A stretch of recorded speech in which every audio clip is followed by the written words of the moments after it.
Guide lines వచ్చే అవకాశాలు కనిపిస్తున్నాయి. ప్రజాపాలనలో ఇందిరమ్మ ఇళ్లకు భారీగా దరఖాస్తులు వచ్చాయి. ఇందిరమ్మ ఇళ్ల కోసం దాదాపు 25 లక్షల అప్లికేషన్లు వచ్చినట్టుగా తెలుస్తుంది. దరఖాస్తులను క్షుణ్ణంగా పరిశీలించి అభ్యర్థుల ఎంపిక చేసే అవకాశాలు కనిపిస్తున్నాయి. డైరెక్ట్గా గ్రామాల్లోనే అర్హుల్ని ఎంపిక చేసేలా సీఎం ప్లాన్ చేస్తున్నట్టుగా తెలుస్తుంది. మొత్తం మీద ఇందిరమ్మ ఇళ్ల స్కీమ్కు సంబంధించి విధి విధానాలు త్వరలోనే రూపొందించే అవకాశాలు కనిపిస్తున్నాయి. ఇతర రాష్ట్రాల్లో అమలవుతున్న ఇళ్ల స్కీమ్పై అధికారులు స్టడీ చేస్తున్నారు. నెలాఖరు కల్లా ఇందిరమ్మ ఇళ్లపై గైడ్ లైన్స్ వచ్చే అవకాశాలు కనిపిస్తున్నాయి. దీనికి సంబంధించి అయితే సర్కార్ పూర్తి స్థాయిలో కసరత్తు మొదలుపెట్టింది. ప్రజాపాలనలో ఇందిరమ్మ ఇళ్లకు భారీగా స్పందన రావడంతో దీనిపై ప్రభుత్వం దృష్టి సారించింది. దాదాపు 25 లక్షల అప్లికేషన్లు కేవలం ఇందిరమ్మ ఇళ్ల కోసమే రావడంతో భారీగా స్పందన రావడంతో ప్రభుత్వం కూడా దీనికి సంబంధించిన గైడ్ లైన్స్ త్వరలోనే రూపొందించే అవకాశాలు కనిపిస్తున్నాయి. మా ప్రతినిధి మధు లైవ్లో జాయిన్ అవుతున్నారు. మధు, ఇందిరమ్మ ఇళ్లకు సంబంధించినటువంటి గైడ్ లైన్స్ను ఎట్లా రూపొందిస్తుంది ప్రభుత్వం? డైరెక్ట్గా గ్రామాల్లోనే అర్హుల్ని ఎంపిక చేసేలా ప్లాన్ చేస్తున్నట్టుగా తెలుస్తుంది. దీనికి సంబంధించి ఎట్లాంటి ప్లానింగ్తో ప్రభుత్వం ఉంది?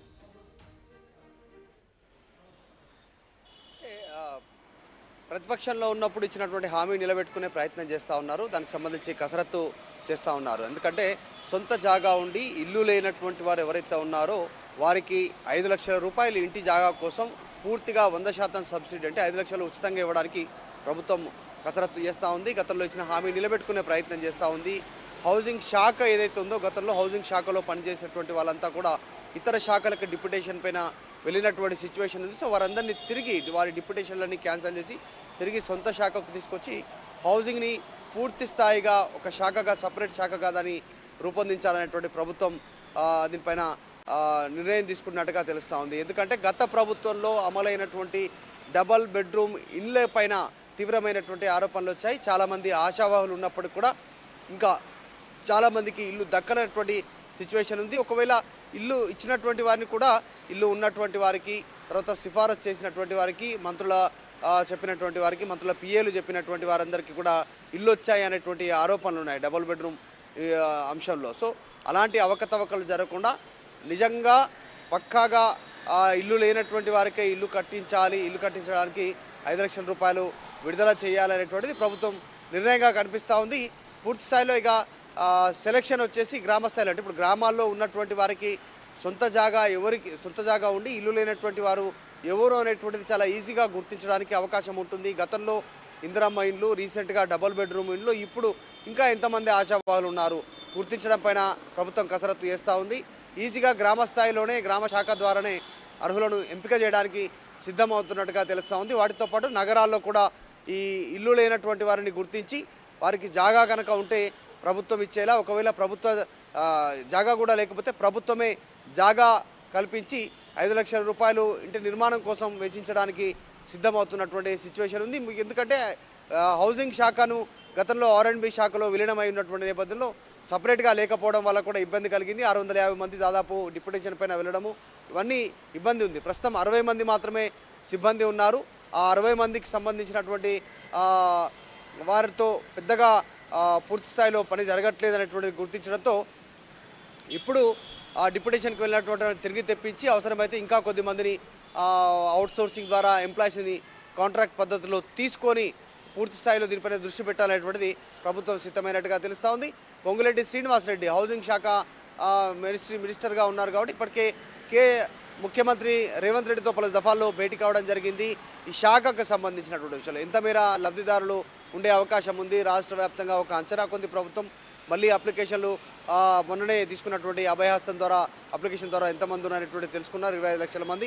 దాంతోపాటు గతంలో ఏదైతే గృహలక్ష్మి పథకం కింద కావచ్చు డబుల్ బెడ్రూమ్ కోసం అప్లై చేసుకున్నటువంటి వారిని కూడా ఇదే దానికి పరిగణలోకి తీసుకోవాలి, వారందరినీ కూడా మళ్ళీ రిజెక్ట్ చేయకుండా అనేటువంటి దానిపైన దృష్టి పెడతా ఉన్నారు. సో ఓవరాల్గా త్వరలోనే ఇందిరమ్మ ఇళ్ల పథకానికి అంటే ఇతర రాష్ట్రాల్లో అమలవుతున్న స్కీమ్కు సంబంధించి కూడా స్టడీ చేయబోతున్నారు అధికారులు.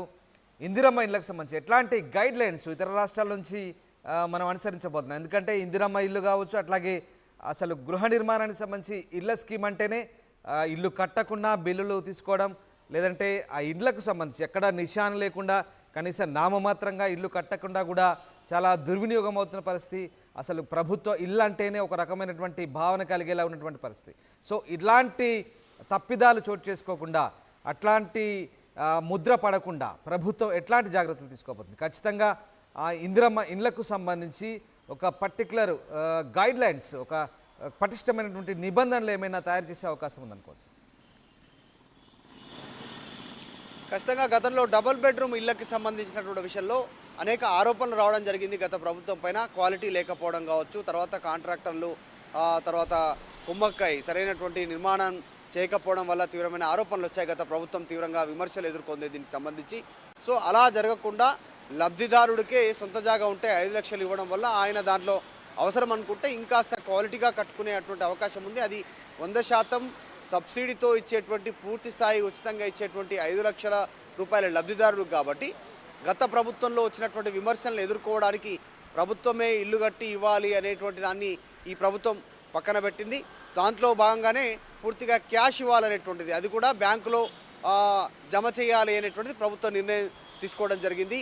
గత ప్రభుత్వంలాగా మళ్ళీ ఇల్లు కట్టించడము, క్వాలిటీ లేకపోవడము, తర్వాత ఇల్లు కట్టకుండా కట్టినట్టు బిల్లులు చూపించడం, ఇలాంటి పరిస్థితులు లేకుండా. ఎందుకంటే ఇందిరమ్మ ఇళ్ల సమయంలో రాజీవ్ స్వగృహకు సంబంధించినటువంటి విషయంలో గత ప్రభుత్వం పైన, అంటే ఉమ్మడి ఆంధ్రప్రదేశ్లో ఉన్నప్పుడు కాంగ్రెస్ ప్రభుత్వం పైన కూడా ఆరోపణలు వచ్చాయి. సో ఇళ్ల నిర్మాణం అనగానే ఏదో ఒక విమర్శను ప్రభుత్వం ఎదుర్కొంటుంది. అది అవకతవకలు అవుతున్నాయి, అక్రమార్కులకు ఒక నిలయంగా మారుతూ ఉంది ఇంటి నిర్మాణం అనేటువంటిది గుర్తించడంతో ఈసారి అలా జరగకుండా ఉండడానికే పూర్తి స్థాయిలో 100% సబ్సిడీతో 5 లక్షలు లబ్ధిదారునికి అందజేయాలి. అలా అందజేయడం వల్ల వారు అందులోకి ఏమన్నా ఉంటే యాడ్ ఆన్ చేసుకొని పూర్తి స్థాయిలో ప్రభుత్వం నిర్ణయించినటువంటి ఏదైతే మోడల్ ఉంటుందో ఆ మోడల్ ప్రకారం ఇల్లు కట్టుకునేలా నిర్ణయం తీసుకున్నారు. ప్రభుత్వ మోడల్ ఎందుకంటే తక్కువ ఖర్చుతో ఆ ఫెసిలిటీస్ ఉండేలా ప్రభుత్వం ఒక మోడల్ని రూపొందించే ప్రయత్నం చేస్తూ ఉంది. సో ఈ రకంగా ప్రభుత్వం ముందుకు వెళ్ళాలనుకుంటుంది. సో త్వరలోనే ఇందిరమ్మ ఇళ్లను ప్రజలకు అందజేయడానికి, అంటే ఇందిరమ్మ ఇళ్ల పేరిట పెడుతున్నప్పటికీ డబ్బులు ఇస్తున్నారు, వాళ్ళు ఇల్లు కట్టుకోవడానికి ప్రభుత్వం నిర్ణయం తీసుకున్నట్టుగా తెలుస్తుంది. త్వరలోనే గైడ్లైన్స్ రానున్నాయి. రైట్ మధు, అయితే ఇండ్లకు సంబంధించి ఎప్పుడైనా అధికార పార్టీకి సంబంధించిన నాయకులు కార్యకర్తలకే ఎక్కువ శాతం ఇల్లు కేటాయిస్తారనే ఒక పరిస్థితి ఉండేది. సో ఇప్పుడు అట్లాంటి పరిస్థితి రాకుండా ఖచ్చితమైన జాగ్రత్త తీసుకోబోతున్నారా? కేవలం తెల్ల రేషన్ కార్డు దారులకే ఈ లబ్ధి చేకూరేలా ప్రభుత్వం ఏమైనా పటిష్ట చర్యలు తీసుకోబోతుందా? ఖచ్చితంగా ప్రభుత్వ స్కీమ్ ఏదైనా కూడా అర్హులందరూ కూడా below poverty line BPL card ఉన్నటువంటి వారే అర్హులు కాబట్టి ఈసారి కూడా ఈ స్కీమ్ కూడా ఇందిరమ్మ ఇళ్లకు సంబంధించినటువంటి విషయం. మొన్న ఏదైతే ప్రజాపాలన పేరిట తీసుకున్నటువంటి అప్లికేషన్లు, అభయస్థం అప్లికేషన్లో చాలా స్పష్టంగా రేషన్ కార్డును పొందుపరచాలి, నెంబర్ పొందుపరచాలి, జిరాక్స్ను అటాచ్ చేయాలని చెప్పారు. సో వారే అర్హులు ఉండేటువంటి అవకాశం ఉంది. కాకపోతే ఈ ప్రభుత్వ ఏర్పాటు తర్వాత చాలామంది ఆశావాహులు తెల్ల రేషన్ కార్డు కోసం అప్లై చేసుకుంటున్నారు, వైట్ రేషన్ కార్డు కోసం. సో వారి సంగతి ఏంటి అనేటువంటి దానిపైన ప్రభుత్వం త్వరలోనే నిర్ణయం తీసుకునే అవకాశం ఉంది. ప్రస్తుతానికి మాత్రం గతంలో అప్లై చేసుకున్నటువంటి గృహలక్ష్మి కింద అప్లై చేసుకున్నటువంటి వారు, డబుల్ బెడ్రూమ్ కోసం అప్లికేషన్ పెట్టుకున్నటువంటి వాళ్ళు, మొన్న అభయహస్తం పేరిట అప్లై చేసుకున్నటువంటి వారు, వీరందరూ అర్హులనేటువంటిది ప్రభుత్వం నిర్ణయం తీసుకుంది. వైట్ రేషన్ కార్డు ఉన్న ప్రతి ఒక్కరు కూడా ఇల్లు లేనటువంటి వారంతా కూడా అర్హులుగానే ప్రభుత్వం భావిస్తూ ఉంది. త్వరలోనే దీనికి సంబంధించినటువంటి పూర్తి మార్గదర్శకాలతో ఒక క్లారిటీ ఇచ్చే అవకాశం ఉంది ప్రభుత్వం. Right, thanks for the update Madhu. ఇది ఇందిరమ్మ ఇళ్ల స్కీమ్ను త్వరలో అమలు చేయబోతుంది ప్రభుత్వం. దీనికి సంబంధించిన గైడ్ లైన్స్ రూపొందించబోతుంది. దీనికి సంబంధించి కసరత్తు చేస్తోంది సర్కార్. ఇతర రాష్ట్రాలు అమలవుతున్న ఇళ్ల స్కీమ్పై కూడా స్టడీ చేయబోతున్నారు అధికారులు. నెలాఖరికల్లా ఇందిరమ్మ ఇళ్లపై గైడ్ లైన్స్ వచ్చే అవకాశాలున్నాయి. ప్రజాపాలనలో ఇందిరమ్మ ఇళ్లకు సంబంధించి భారీగా దరఖాస్తులు రావడంతో దీనిపై ప్రభుత్వం దృష్టి సారించింది. ఇక దరఖాస్తులను క్షుణ్ణంగా పరిశీలించి అభ్యర్థుల ఎంపిక చేయబోతుంది, అర్హుల ఎంపిక చేయబోతుంది. డైరెక్ట్గా గ్రామాల్లోనే అర్హుల్ని ఎంపిక చేసేలా సీఎం ప్లాన్ చేస్తున్నట్టుగా తెలుస్తోంది.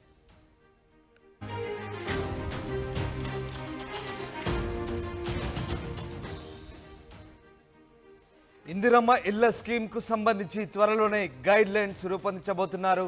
ఇందుకు సంబంధించి రేవంత్ సర్కార్ కసరత్తు మొదలుపెట్టింది. ఇతర రాష్ట్రాల్లో అమలవుతున్న ఇండ్ల స్కీమ్పై స్టడీ చేయబోతున్నారు.